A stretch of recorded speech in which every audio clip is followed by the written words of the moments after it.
kelompok kecil ini 300 orang ini binasa, kau tidak akan disembah ya Allah.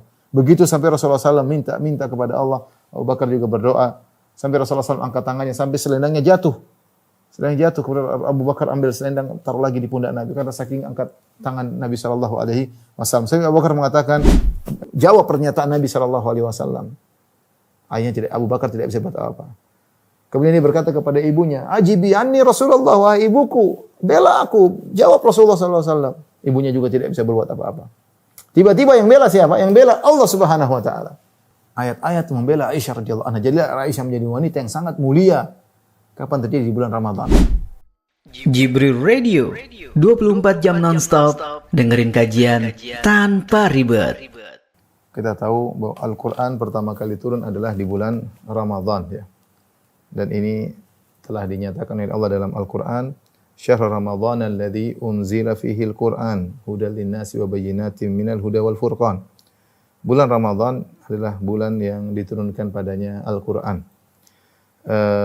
Sebagaimana kita ketahui, awal turunnya Al-Quran ketika Nabi SAW berada di Gua Hira, ya, dan itu di bulan Ramadan, datanglah malaikat Jibril kemudian menurunkan beberapa ayat, yaitu di awal dari surat Al-Alaq, Iqra' bismi rabbikal ladzi khalaq, khalaqal insana min 'alaq, Iqra' wa rabbukal akram, alladzi 'allama bil qalam, 'allamal insana ma lam ya'lam, ya. Sekitar 5 ayat dari surat Al-Alaq diturunkan kepada malaikat, kepada Nabi sallallahu alaihi wasallam, dan itu kejadian di bulan Ramadan. Hanya saja para ulama berselisih pada tanggal berapakah turunnya Al-Qur'an tersebut. Yang dirajihkan oleh Syekh Al-Mubarakfuri dalam Sirah Nabawiyah, ya. Beliau merajihkan bahwasanya Al-Qur'an tersebut turun pada tanggal 21 Ramadan, ya. Karena menurut beliau bahwasanya Al-Quran turun adalah di malam Lailatul Qadar sebagaimana disebutkan oleh ayat yang lain, Inna anzalnahu fi lailatul qadar. Sungguhnya kami menurunkan Al-Quran di malam Lailatul Qadar. Dalam ayat yang lain, Inna anzalnahu fi lailatin mubarakatin inna kunna mundzirin fiha yufraqu kullu amrin hakim. Kami turunkan Al-Quran di malam yang penuh keberkahan, yaitu malam Lailatul Qadar. Sungguhnya kami memberi peringatan, fiha yufraqu kullu amrin hakim. Pada malam tersebut ditetapkan seluruh perkara-perkara yang bijak, yaitu terkait dengan masalah takdir tahunan. Intinya beliau rahimahullahu taala merajihkan bahwasanya turunnya Al-Quran pertama kali adalah di bulan Ramadan sebagaimana kita ketahui, di malam Lailatul Qadar, di malam yaitu tanggal 21 di malam 21 bulan Ramadan. Dan ini adalah cahaya yang Allah turunkan kepada Nabi sallallahu alaihi wasallam, yang dengan cahaya tersebut, ya, maka Allah menjadikan Nabi sallallahu alaihi wasallam penyebab untuk mengeluarkan manusia dari minadz zulumati ilan nur, dari kegelapan-kegelapan menuju jalan yang terang benderang dengan turunnya ayat-ayat Allah tersebut, ya. Oleh karenanya di antaranya kita mengagungkan bulan Ramadan dengan banyak membaca Al-Quran, karena Al-Quran turun di bulan tersebut, dan Allah mengidhafahkan, menisbahkan Ramadan kepada Al-Quran. Syahrul Ramadan alladzi unzila fihi Al-Quran. Bulan Ramadan yang diturunkannya pada bulan tersebut Al-Quran. Dan dimulai dari kebiasaan Nabi SAW dengan malaikat Jibril. Pada bulan Ramadan, Jibril turun kepada Nabi SAW dan fayudarisuhul Quran, mengajarkan Al-Quran kepada Nabi SAW setiap malam, ya. Dan ini tidak dilakukan di bulan-bulan yang lain. Jadi memang gampangannya murajaah bersama Jibril alaihissalam. Dan itulah kata para ulama sebab kenapa akhirnya Nabi SAW lebih giat lagi ibadahnya, lebih kuat lagi kedermawanannya di bulan Ramadan, karena Nabi SAW murajaah Al-Quran bersama Jibril.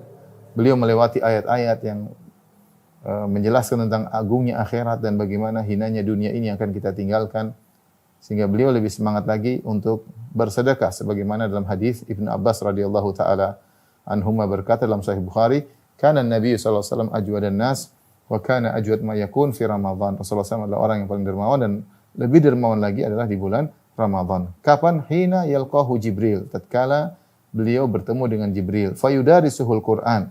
Maka Nabi SAW pun mengajarkan, Jibril pun mengajarkan Al-Quran kepada Nabi SAW. Fala Rasulullah SAW ajwadu bil khair min rihil mursalah. Maka Rasulullah SAW lebih dermawan di bulan Ramadan dibandingkan dengan angin yang berhembus. Artinya angin itu kalau berhembus sangat cepat, kemudian mengenai banyak tempat, maka demikian kedermawanan Nabi SAW. Rasulullah sangat cepat ke dalam kedermawanannya, dan kedermawanannya mencakup banyak orang, terutama di bulan Ramadan. Di antara sebabnya adalah karena Rasulullah SAW sering muraja' Al-Quran ketika itu bersama malaikat Jibril. Maka diikuti oleh para salaf ketika datang bulan Ramadan, mereka fokus ke Al-Quran. Seperti Al-Imam Malik rahimahullahu ta'ala. Beliau punya majelis hadis di Masjid Nabawi. Jika datang bulan Ramadan, akbala alal Quran. Maka beliau menghentikan kajian beliau, yang merupakan kajian rutin. Beliau hentikan untuk fokus ke Al-Quran. Sebagaimana mencontohi Nabi SAW. Dan diikuti oleh kaum muslimin hingga saat ini. Karena bulan Ramadan, Al-Quran turun di bulan Ramadan, dia adalah syahrul Quran, ya, bulan Al-Quran, maka kita juga fokus untuk Al-Quran pada bulan ini. Artinya ibadah terhadap Al-Quran lebih kita fokuskan dibandingkan ibadah-ibadah yang lain di bulan ini. Baik ibadah membaca Al-Quran, pelajari tafsir Al-Quran, salat malam dengan baca Al-Quran, ya. Karena bulan inilah bulan Al-Quranul Karim, sebagaimana dalilnya Nabi SAW lebih fokus ke Al-Quran di bulan Ramadan. Ini adalah peristiwa pertama yang merupakan titik perubahan, kalau bahasa Arabnya nuqtatut tahawul, yaitu titik perubahan dari kegelapan menuju terang benderang, ya. Karena Rasulullah SAW kabarkan diutusnya Nabi, yaitu di puncak-puncak kerusakan umat di dunia ketika itu. Dalam hadis Rasulullah SAW bersabda dalam hadis Sahih Muslim, Inna Allaha nadhara ila ahlil ardi famaqatahum arabahum wa ajamahum illa baqaya min ahlil ard. Sungguhnya Allah Subhanahu wa taala melihat kepada penghuni bumi, maka Allah Subhanahu wa taala murka kepada mereka semuanya, ya. Allah murka kepada mereka semuanya, baik yang orang Arab maupun non Arab. Kenapa? Karena mereka benar-benar sedang terjerumus dalam puncak-puncak kerusakan, ya, baik di Jazirah Arab sendiri bagaimana kerusakan terjadi di kota Mekah, kemudian lagi kita bicara tentang kerusakan terjadi di Persia, di Romawi, dunia penuh dengan kegelapan. Maka turunnya Iqra bismi rabbikal ladzi khalaq merupakan titik perubahan awal perubahan manusia dari kegelapan menuju terang benderang, yaitu yang beriman kepada Nabi sallallahu alaihi wasallam. Ini peristiwa pertama yang terjadi yang sangat besar, turunnya Al-Quran di bulan Ramadan.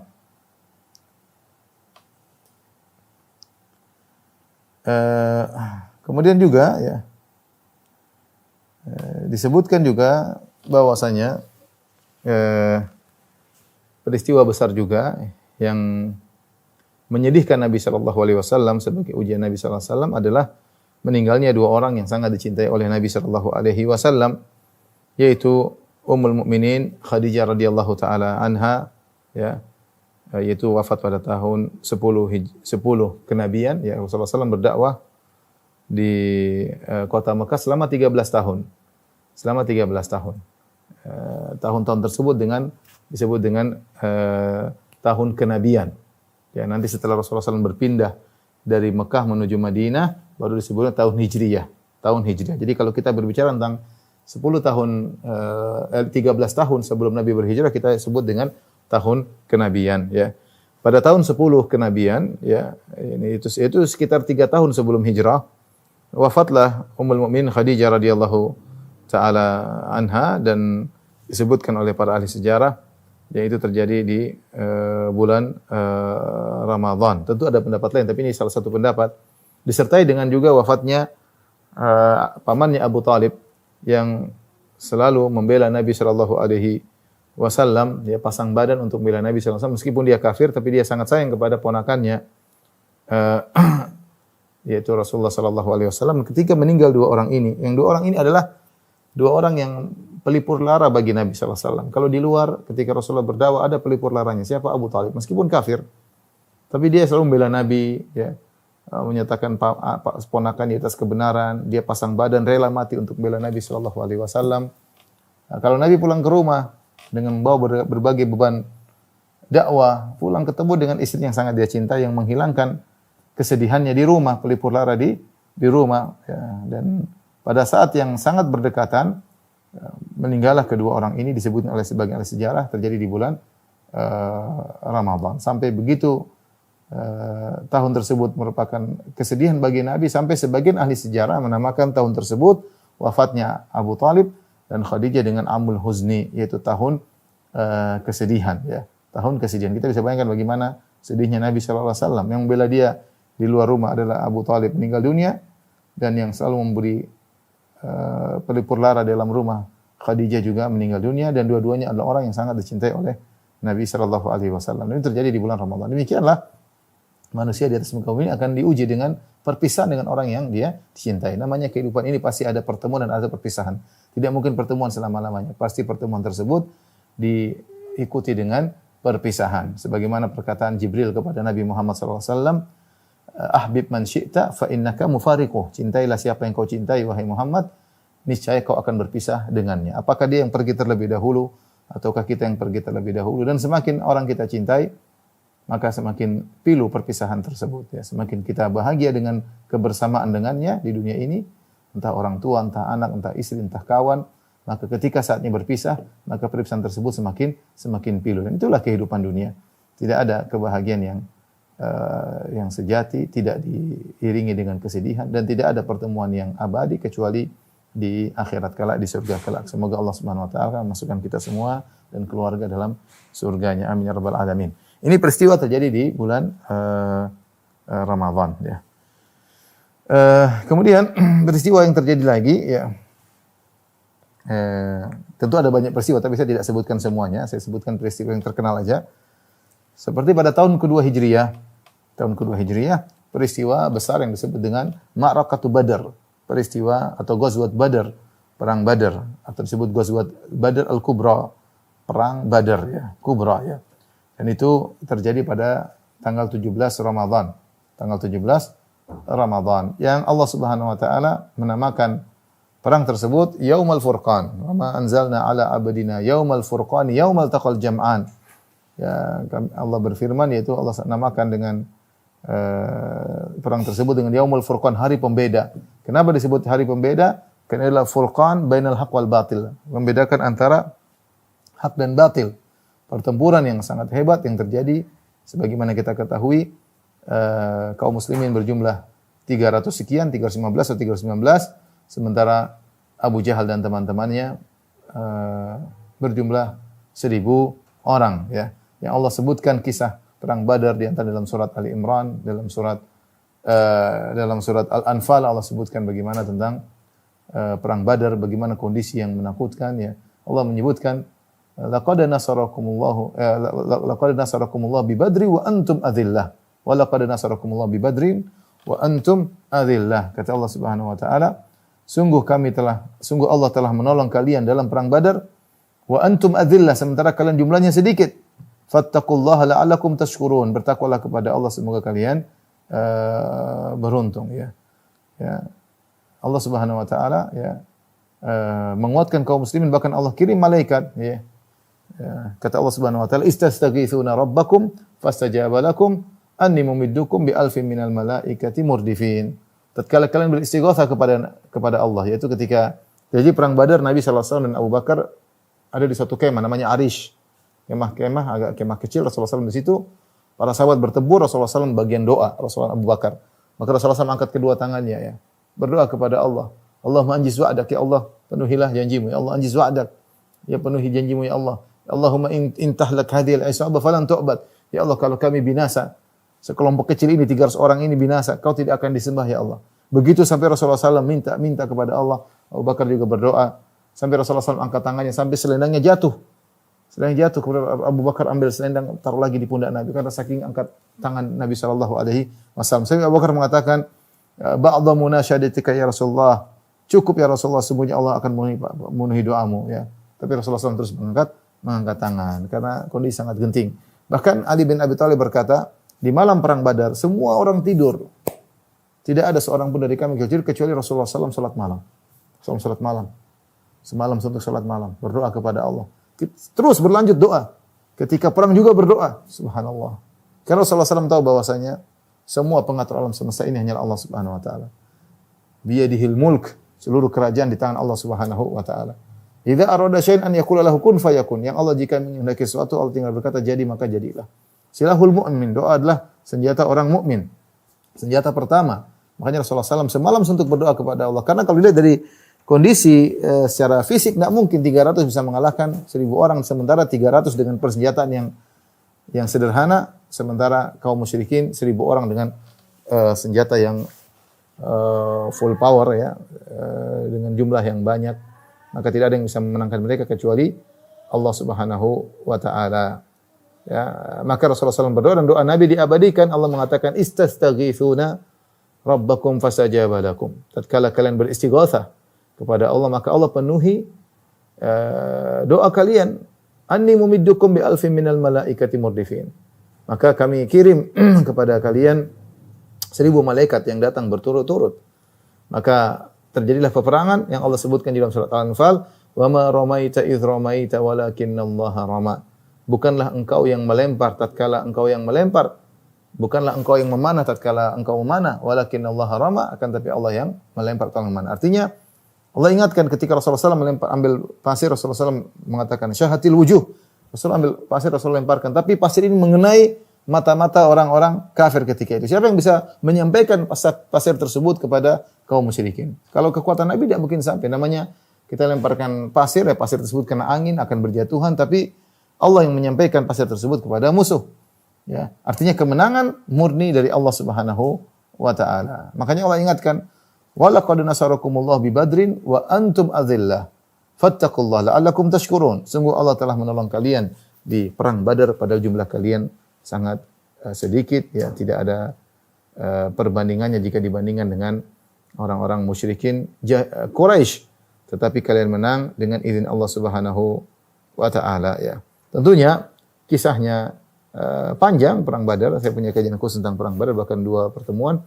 Tapi intinya kita harus sadar bahwasanya ya kemenangan dari Allah Subhanahu wa taala. Ketakwaanlah yang buat kita bisa menang, ya. Ketakwaan kepada Allah, meninggalkan maksiat, percaya kepada Allah Subhanahu wa taala, doa yang tulus, ya. Kepada Allah Subhanahu wa taala. Subhanallah, saya kadang-kadang kita menyepelekan doa. Padahal doa silahul mukmin, doa adalah senjata seorang mukmin, ya. Saya tadi malam ketemu dengan kawan, ya. Saya mau cerita sedikit lah. Maksudnya luar biasa, saya dengar cerita bagaimana dia masuk Islam, ya. Dia artinya menikah dengan seorang wanita, kemudian istrinya di luar berhijrah, mereka sama-sama tidak kenal, tapi dia non muslim, dia Katolik, ya. Kemudian dia sangat benci dengan Islam, mengatakan, "Ustaz, saya paling benci dengan Islam. Islam adalah agama yang paling saya benci, ya. Tapi istri saya berhijrah, kenal sunnah, mulailah dia mengajak saya kepada Islam, tapi saya tidak suka. Saya selalu ribut dengan dia, tiap ribut berapa tahun, kalau tidak salah 3 tahun, ribut melulu. Ya, anak-anak, ya. Intinya dia sangat benci dengan Islam. Sampai akhirnya istrinya menangis, ya, kemudian konsultasi kepada ustaz-ustaz, sampai akhirnya satu hari istrinya konsultasi kepada salah seorang ustaz sambil nangis. Ustaz tersebut mengatakan, "Ibu enggak usah nangis sama saya. Ibu nangis saja sama Allah." Ya, suaminya sangat benci dengan Islam, sangat anti Islam. Maka akhirnya kata teman saya tadi, istri saya pun berdoa, "Ustaz, 2 bulan berturut-turut. Ya, 2 bulan berturut-turut tiap malam salat malam menangis. Saya sering bangun tengah malam, sering ngapain menangis? Saya semakin benci sama Islam. Kenapa? Istri saya bangun malam, ganggu saya tidur. Nangis, bangun lagi istri saya nangis lagi, ngapain? Sujud, sholat, kemudian nangis. Saya sangat benci dengan Islam. Terus bertengkar sampai sehari sebelum saya dapat hidayah. Saya bertengkar hebat dengan istri saya. Artinya saya sudah pikir ini sudah, saya mau pisah. Saya mau pisah dengan istri saya sudah. Saya tidak kuat. Tiap hari bertengkar, ngajak saya masuk Islam. Saya tidak kuat lagi, kata dia, Ustaz. Ya. Dan malam itu saya mulai berpikir, besok saya apa yang harus saya lakukan? Saya mau pisah, caranya bagaimana? 2 bulan istrinya berdoa, sholat malam. Tapi subhanallah ketika malam itu saya tidur dalam saat sangat benci di puncak-puncak kebencian kepada Islam. Pagi-pagi saya bangun, dia bilang saya bangun sekitar jam 8. Saya tiba-tiba rasa saya beda, perasaan saya beda. Saya kok merasa tiba-tiba bersalah. Kata dia, saya seakan-akan kayak habis bunuh orang, merasa sangat bersalah. Yang saya pikirkan saya bersalah sama istri saya, merasa kehidupan ini penuh dengan kesalahan. Tiba-tiba hati saya berubah. Kemudian tiba-tiba saya langsung pergi ke remote TV, kemudian saya putar YouTube, saya nonton Ahmad Deedat. Yang selama ini kadang istri saya putar, saya marah-marah, saya suruh matikan. Saya nonton Ahmad Deedat, dialog dengan pendeta, dialog dengan tiba-tiba masuk terus. Ya, dia bilang kalau tidak salah 3 hari berturut saya nonton terus, nonton Zakir Naik, Ahmad Deedat, Zakir Naik, terus sampai 3 hari. Saya datang kepada istri saya langsung. Istriku, saya mau masuk Islam. Subhanallah, ceritanya terus berlanjut. Tapi intinya maksudnya, subhanallah, doa itu bukan perkara yang sepele. Ya. Doa itu adalah silahul mukmin, yang sesuatu yang mustahil bisa jadi mungkin. Lihatlah bagaimana wanita ini memiliki suami yang benci dengan Islam, anti dengan Islam, tidak ada yang paling dia benci kecuali Islam. Dan suami sudah bertekad untuk berpisah dari dia, sudah memikirkan apa yang harus dia lakukan. Tiba-tiba, subhanallah, besok berubah. Siapa? Ya muqallibal qulub. Wahai membolak-balik hati manusia. Kalau yang membalikkan hati seorang, terjadi. Mungkin tidak terjadi. Cuma kita memang kurang. Tidak sabar berdoa. Tidak sabar berdoa. Lihat Nabi SAW berdoa dari malam sampai siang. Bayangkan. Kata Ali bin Abi Thalib di malam perang Badar, semua orang tidur. Semua orang tidur. Yang tidak tidur cuma Nabi SAW. Beliau salat, berdoa. Bukan sampai subuh. Bahkan setelah subuh beliau atur pasukan untuk perang, sudah siap-siap. Ketika berperang berdoa lagi. Tidak pernah berhenti angkat kedua tangan. Itu dan dia adalah Nabi SAW yang doanya pasti dikabulkan. Sampai selendang beliau jatuh, beliau angkat. Kita berdoa sebentar, kita udah malas, udah suudzon sama Tuhan. Ya. Apa ya, gimana maksudnya? Padahal kita tahu Allah lebih sayang kepada kita daripada ibu kita kepada kita. Namun Allah ingin melihat seorang sungguh-sungguh dalam berdoa. Ya, makanya dikatakan oleh Rasulullah SAW, yustajab li ahadikum malam ya'jal.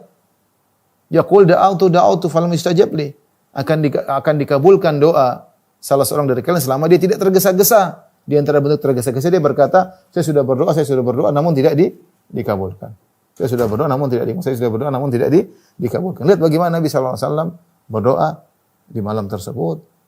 Sampai pagi masih berdoa. Akhirnya Allah menangkan kaum muslimin. Dan itu terjadi pada 17 Ramadan dalam perang yang sangat dahsyat, itu perang Badar yang Allah namakan Yaumul Furqan, hari pembeda. Situlah membedakan hak dan batil, situlah kata dia bilang titik perubahan besar. Karena ketika setelah perang Badar maka kaum muslimin karismatiknya naik, pamornya naik, dan kaum Quraisy karismatiknya dan pamornya turun. Yang selama ini mereka dikatakan kabilah yang tidak terkalahkan, Abu Jahal dan teman-temannya, kabilah yang paling top, yang paling sombong, yang paling angkuh. Pada hari itu mereka kalah. Kalah dengan memalukan. Kenapa jumlah mereka 1000? Kaum muslimin cuma 300. Dalam kondisi alat peperangan sangat sedikit, terbatas, sementara mereka full power.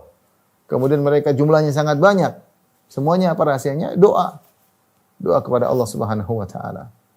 Maka setiap kita pasti punya masalah, setiap kita pasti punya problematika dalam kehidupan. Karena hidup tidak lepas dari problematika ya. Itulah kehidupan, isinya adalah ujian.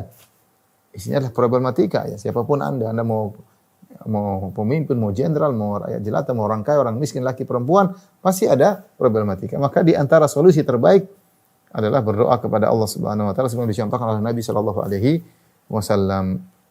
Tapi di antara peristiwa yang hebat juga tentunya di perang Badar itu juga tewaslah Abu Jahal, Fir'aun hadhil ummah, yang sangat sombong ya. Ya, sangat sombong, tewas dengan mengenaskan. Tewas di penggal kepalanya oleh Ibnu Mas'ud, seorang sahabat yang Mas Al-Huzali yang miskin, yang kurus, yang pernah ditolak oleh Abu Jahal ya. Kemudian dia akhirnya tewas di perang tersebut ya. Ketika dia akan tewas maka Ibnu Mas'ud menginjak dadanya. Ibnu Mas'ud yang betisnya sangat kurus sampai sebagian sahabat pernah tertawa melihat betis Ibnu Mas'ud kena angin tersingkap sehingga kurus kelihatan, sampai mereka pun sebagian mereka tertawa Ya, maka Rasulullah SAW pun menegur. Rasulullah bertanya, "Mimma dhahiktum?" Kenapa kalian tertawa? Rasulullah berkata, "Min diqati saqaihi ya Rasulullah," karena kecilnya kurusnya betis Ibnu Mas'ud. Kata Rasulullah SAW, "Lahuma fil mizani yaumal qiyamah athqal min Jabal Uhud." Sungguh dua betis Ibnu Mas'ud pada hari kiamat kelak lebih berat daripada gunung Uhud, ya, dalam timbangan pada hari kiamat kelak. Dan dia dulu penggembala kambing. Akhirnya ketika dia cari Abu Jahal, Rasulullah cari mana Abu Jahal. Ibnu Mas'ud cari dan dia lagi ramak, sudah akan meninggal dunia di penghujung hayatnya. Maka Ibnu Mas'ud menginjakkan kakinya di dadanya. Abu Jahal, Fir'aun umat ini, ya, sadis. Abu Jahal itu sadis, ya. Sebagaimana Fir'aun sadis, ya. Maka Abu Jahal berkata, "Laqad irtaqaita mauti'an sa'ban ya ruwa'il ghanam." Sudah sudah mau mati masih sombong. Dia mengatakan, "Engkau telah menginjakkan kakimu di tempat yang berat, wahai penggembala kambing yang kecil," artinya dia hina. Ya, sudah mau mati masih sombong. Maka Ibnu Mas'ud pun memenggal kepalanya. Abu Jahal, ya, tewas. Kesombongannya hilang ketika itu, ya. Tapi di antara peristiwa besar, ya,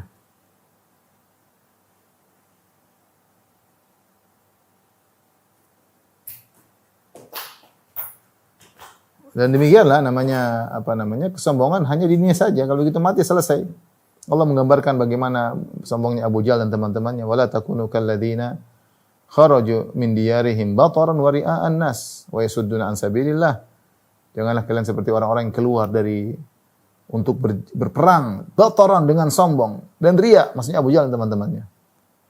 Ya, kesombongan tersebut hilang seketika. Abu Jahal yang menghina, ya, ketika Allah mengatakan 'alaiha tis'ata asyar, di malaikat ada 19, di neraka jahanam ada 19 malaikat. Kata Abu Jahal, cuma 19.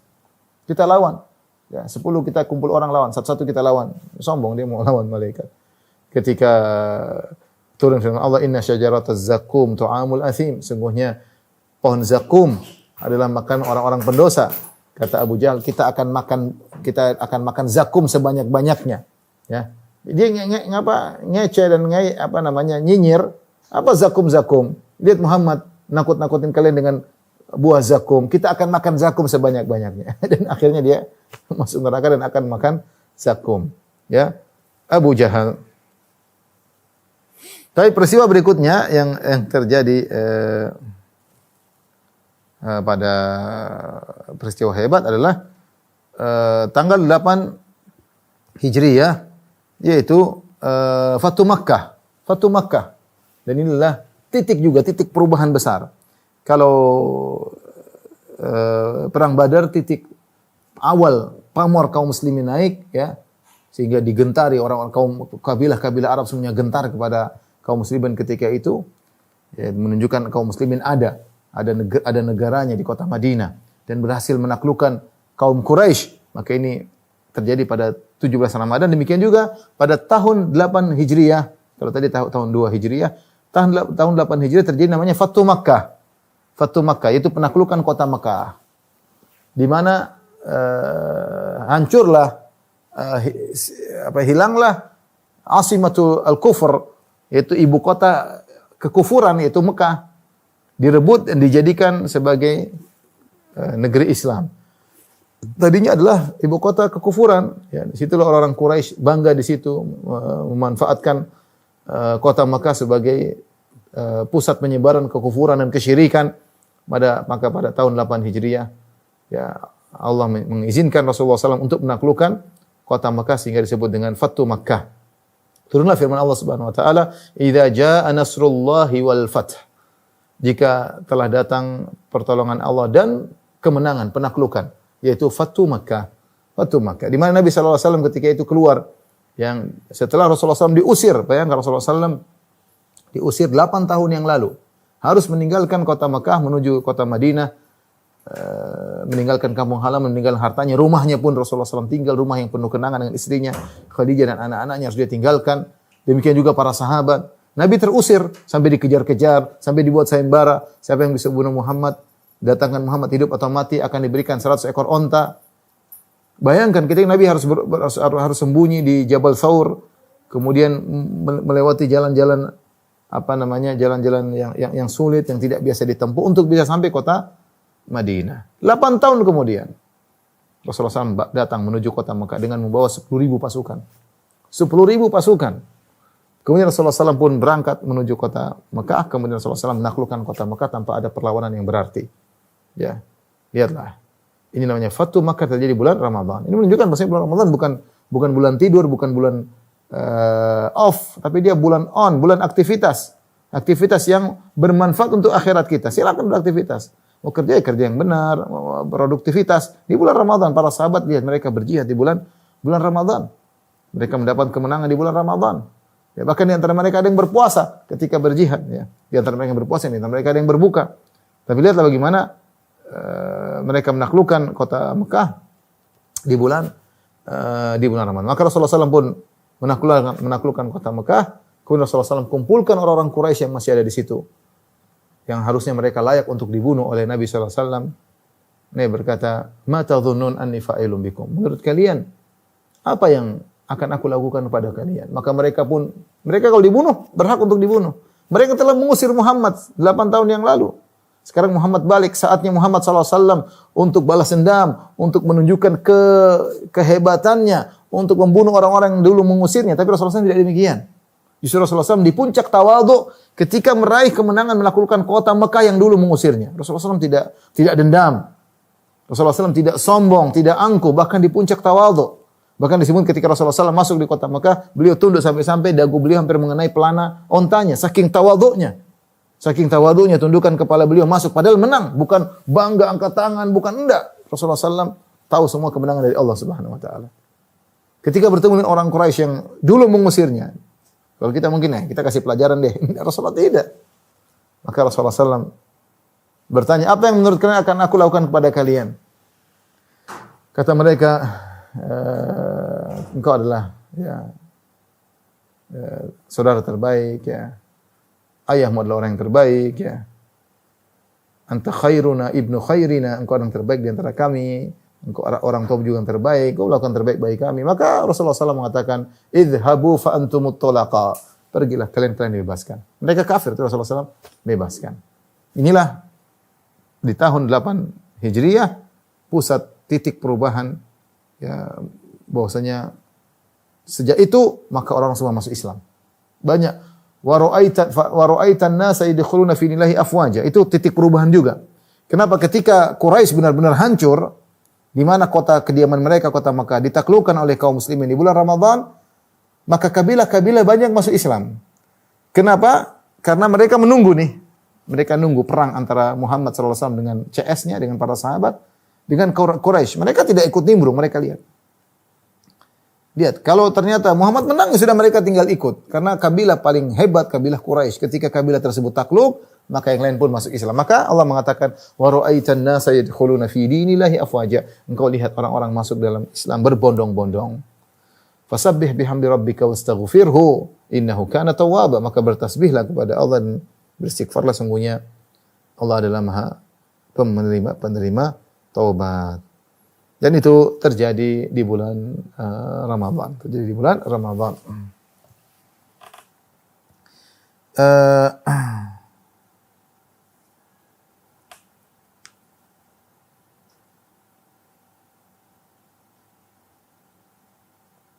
Di antara peristiwa yang menyedihkan sebelumnya, pada tahun 3 Hijriah, wafatnya Ruqayyah.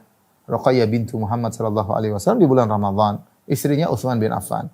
Maka Utsman bin Affan sangat sedih dengan wafatnya Ruqayyah. Setelah itu Rasulullah SAW menikahkan Utsman bin Affan dengan Ummu Kulthum, putri Nabi yang lain. Kemudian meninggal juga Ummu Kulthum. Ya.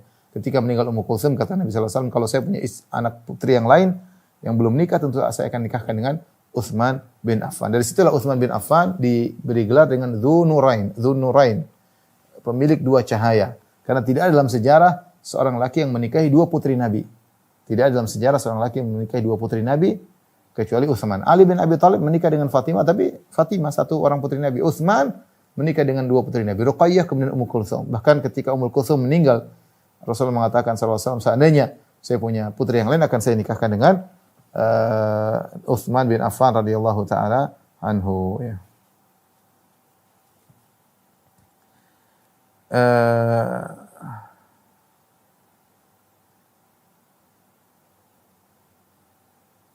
Demikian juga pada tahun 3 Hijriah di bulan Ramadan ya, Fatimah radhiyallahu taala anha melahirkan Al-Hasan. Al-Hasan lahir pada tahun 3 Hijriah di bulan Ramadan ya.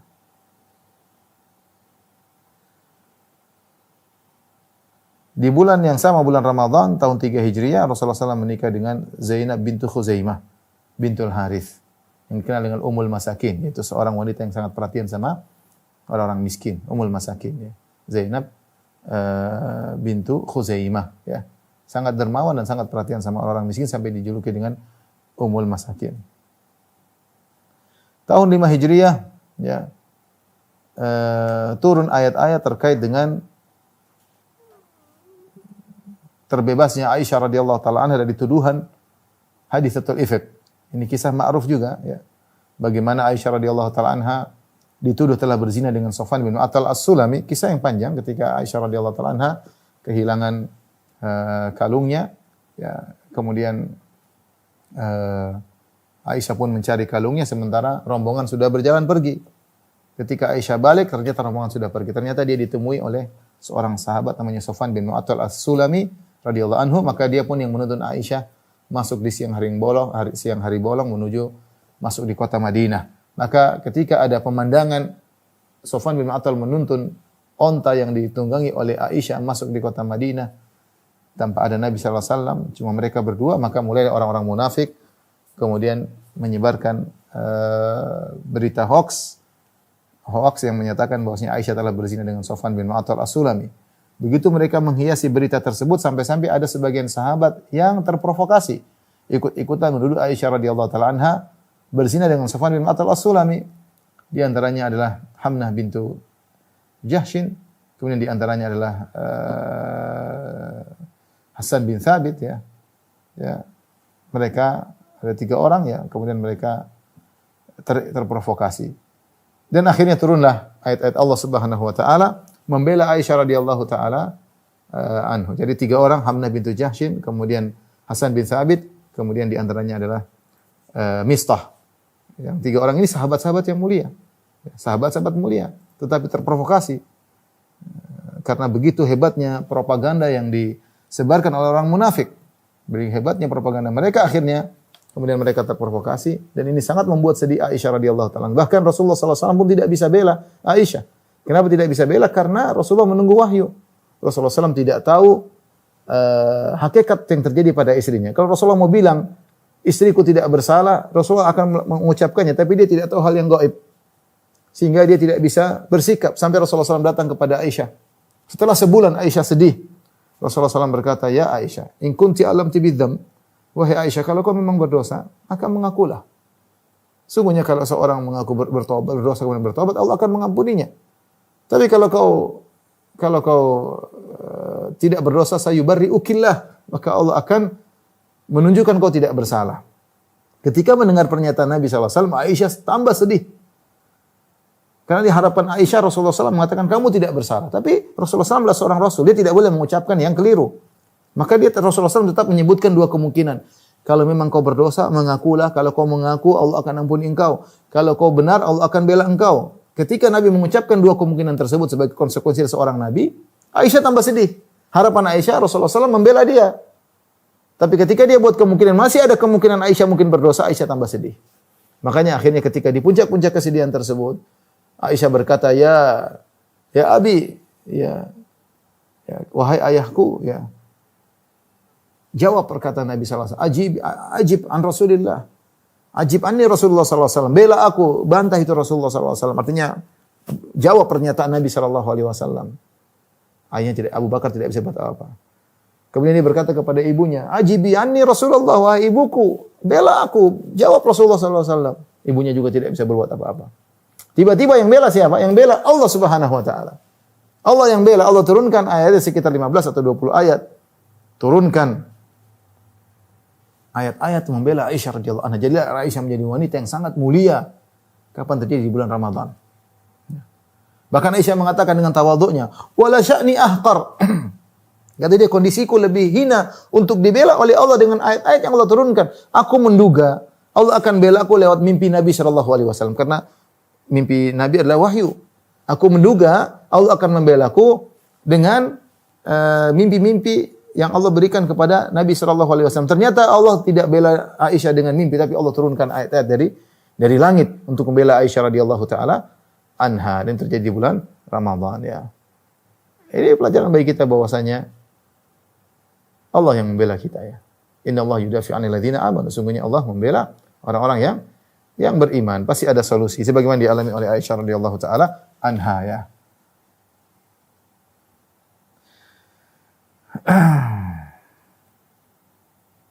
Itu banyak peristiwa-peristiwa, tapi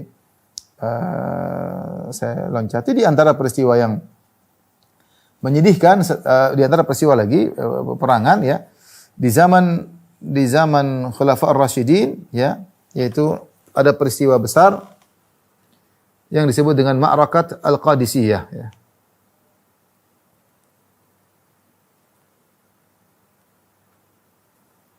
Ma'rakat Al-Qadisiyah yang cerita yang masyhur yang terjadi pada bulan Ramadan tahun 16 Hijriyah ya.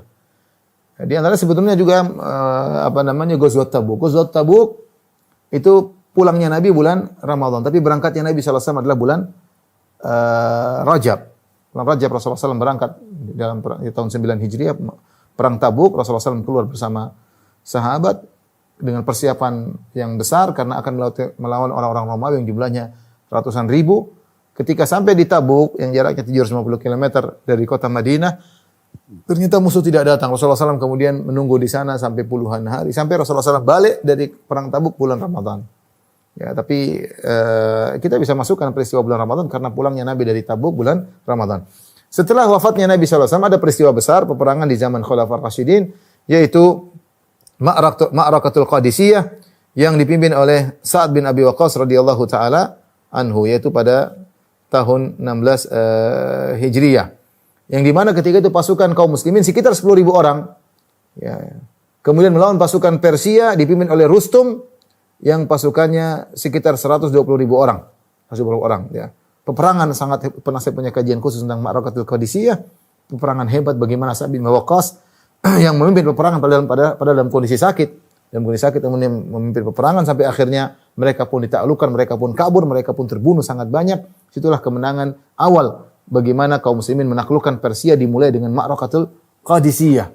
Peperangan yang hebat dan mereka hancur yaitu di bulan Ramadan tahun 16 Hijriyah. Ya, ketika itu sebelum terjadi peperangan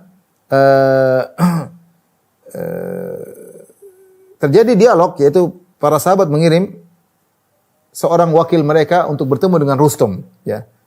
Ya, namanya adalah Rib'i bin Amir. Datanglah dia menemui Rustum sebelum terjadi peperangan. Dia datang dengan baju yang sederhana, ya. Kemudian dia bertemu dengan Rustum di puncak-puncak kemewahannya, di puncak-puncak kesombongannya, ya. Kemudian dia bertanya, "Malladzi ja'a bikum ila huna?" Kata Rustum kepada Rib'i bin Amir radhiyallahu anhu, "Apa yang buat kalian ke sini? Kalian ke sini mau ngapain?" Jadi dia memandang orang Arab hina di tengah padang pasir. Ngapain ke sini ke Persia? Ngapain? Apakah cari dunia, mau apa? Jumlah sedikit, mau sombong. Jadi mereka anggap orang Arab tidak bisa apa-apa. Kalian apa jumlah sedikit, macam-macam.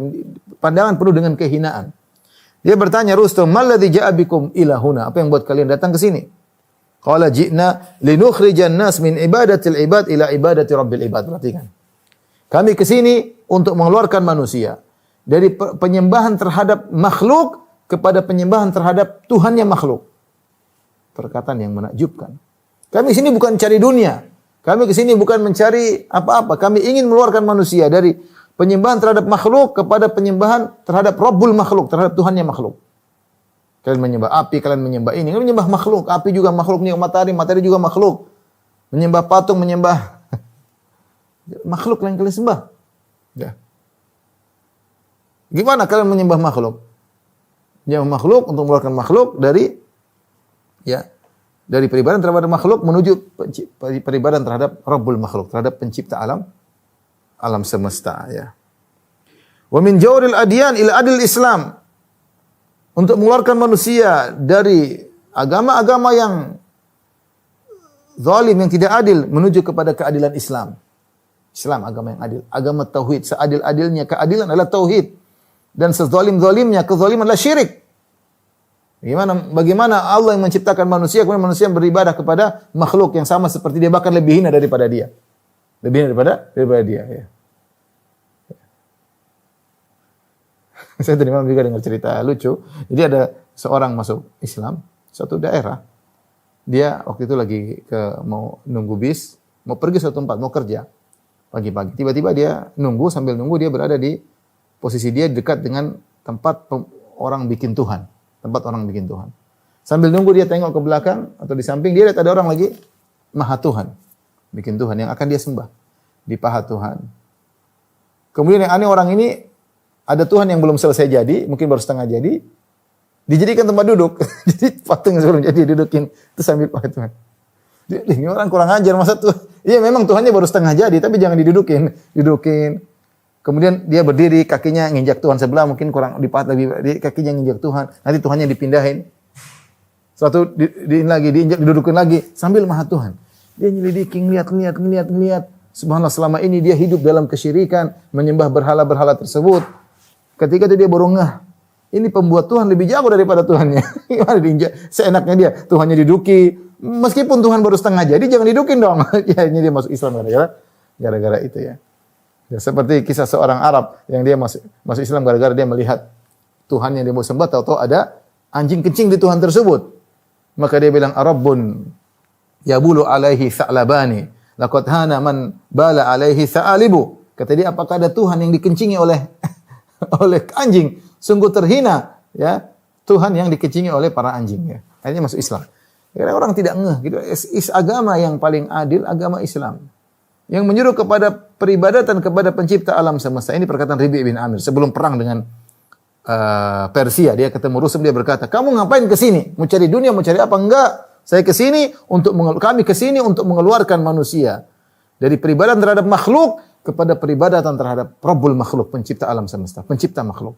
Untuk mengeluarkan dari kezaliman agama-agama yang ada menuju kepada keadilan Islam. Wa min dikid dunya ila sa'atil akhirah. Dari sempitnya dunia, yang luas ini dunia enggak ada apa-apanya dibandingkan luasnya akhirat. Kami tidak mencari dunia. Bagi dia dunia yang seperti ini sempit dibandingkan dengan indahnya akhirat.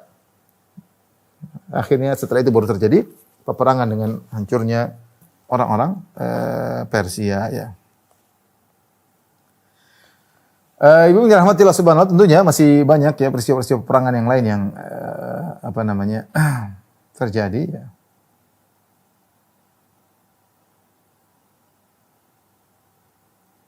Namun ini saya rasa cukup sampai sini ya. Intinya saya ingin menyampaikan bahwasanya Ramadan adalah bulan yang penuh dengan sejarah, bulan ibadah ya.